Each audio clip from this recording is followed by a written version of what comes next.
વેસ્ટર્નમાં એક યુવકની માથાના ભાગે બોથડ પદાર્થ અને તીક્ષ્ણ હથિયારના ઘા ઝીકીને હત્યા કરવામાં આવી હતી। આ અંગે પોલીસે તપાસ હાથ ધરી હતી, જેમાં પ્રશાંત અને પ્રદીપે પ્રેમિકાના પતિનું કાસળ કાઢી નાખ્યા હોવાનું સામે આવ્યું હતું। સુરતમાં વધુ એક આડા સંબંધનો કરુણ અંજામ આવ્યો છે, જેમાં પતિ પત્ની અને પ્રેમીને લઈને ઝઘડાઓ થતા હતા। મિત્રએ જ પોતાના મિત્રની પત્ની પર નજર બગાડી છેલ્લા 4 વર્ષથી સંબંધ બાંધતો હતો, જેને લઈને બંને મિત્રો વચ્ચે અવારનવાર ઝઘડાઓ થતા હતા। આથી પ્રેમી યુવકે તેના મિત્રની મદદ લઈને પ્રેમિકાના પતિને મોતને ઘાટ ઉતાર્યો હતો। બાદમાં નાસી ગયેલા બંને આરોપીઓને પોલીસે ગણતરીના કલાકોમાં ઝડપી પાડ્યા હતા। વેસ્ટર્નમાં એક યુવકની માથાના ભાગે બોથડ પદાર્થ અને તીક્ષ્ણ હથિયારના ઘા ઝીકીને હત્યા કરવામાં આવી હતી। આ અંગે પોલીસ તપાસ હાથ ધરી હતી, જેમાં પ્રશાંત અને પ્રદીપે પ્રેમિકાના પતિનું કાસળ કાઢી નાખ્યાનું સામે આવ્યું। માથામાં લાકડાનો ફટકો મારીને રાહુલને હત્યા કરી નાખવામાં આવી હતી। છેલ્લા 4 વર્ષથી પ્રશાંતને તેના મિત્ર રાહુલની પત્ની સાથે જ પ્રેમ હતો। પ્રશાંત અને પ્રદીપ મિત્ર રાહુલને બહાર લઈ ગયા હતા, જ્યાં સાંજના સમયે પ્રશાંત અને પ્રદીપે રાહુલને માથામાં ફટકો મારીને હત્યા કરી હતી। હત્યા કરી પ્રશાંત અને પ્રદીપ નાસી છૂટ્યા હતા। જોકે પોલીસે બંનેની ધરપકડ કરીને કાયદેસરની કાર્યવાહી હાથ ધરી છે। ગઈકાલ 8/7/2024ના આશરે રાત્રે 10 વાગ્યાની આસપાસ વેસ્ટર્ન પોલીસ સ્ટેશનમાં એક ટેલિફોનથી એક જાણ કરવામાં આવેલી હતી કે ભાણોદરા ગામની સીમમાં ઇકલેરા તરફ એક સિંગલ પટ્ટી રોડ જાય છે। એ રોડની બાજુમાં એક ડેડ બોડી પડેલી છે અને જે લુહાણ હાલતમાં પડેલી છે। જે અનુસંધાને વેસ્ટર્નની સ્થાનિક પોલીસ અને વેસ્ટર્નના પોલીસ ઇન્સ્પેક્ટર શ્રી સ્થળ ઉપર પહોંચેલા હતા। સ્થળ ઉપર ડેડ બોડીની પ્રાથમિક તપાસ કરી તો એમાં હેડ ઇન્જરી એટલે માથાના ભાગે ઇન્જરી હોય એવું જણાઈ આવેલું।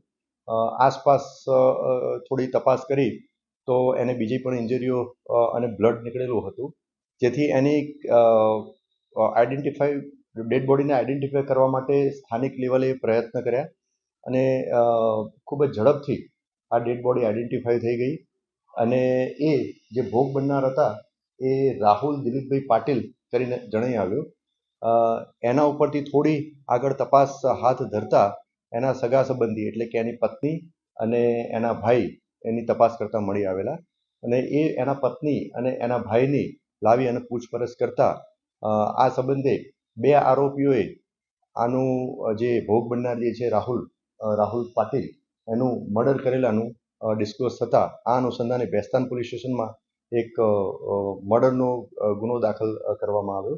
આ ગુનાના જે ફરિયાદી જે છે એ ભોગ બનનાર રાહુલ પાટીલના મોટાભાઈ ગણેશભાઈ દિલીપભાઈ પાટીલ છે અને આ ગુનો દાખલ થયા બાદ વેસ્ટર્ન પોલીસે તાત્કાલિક તપાસ હાથ ધરી અને બંને આરોપીઓ જે છે એ મળી આવતા તેઓને લાવી અને એની પ્રાથમિક પૂછપરછ કરતા તેઓએ ગુનો કરેલાની કબૂલાત કરેલ છે, જેથી હાલમાં ગુના સંબંધે બંને આરોપીઓની પ્રાથમિક પૂછપરછ ચાલુ છે અને પૂછપરછના અંતે તેઓને એરેસ્ટ કરી અને આગળની કાયદેસર કાર્યવાહી હાથ ધરવામાં આવનાર છે।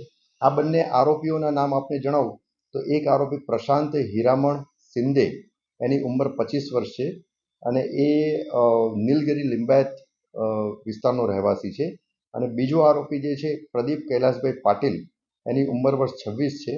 એ મૂળ જલગાંવ મહારાષ્ટ્રનો છે પણ હાલમાં કતારગામ વિસ્તારમાં રહે છે।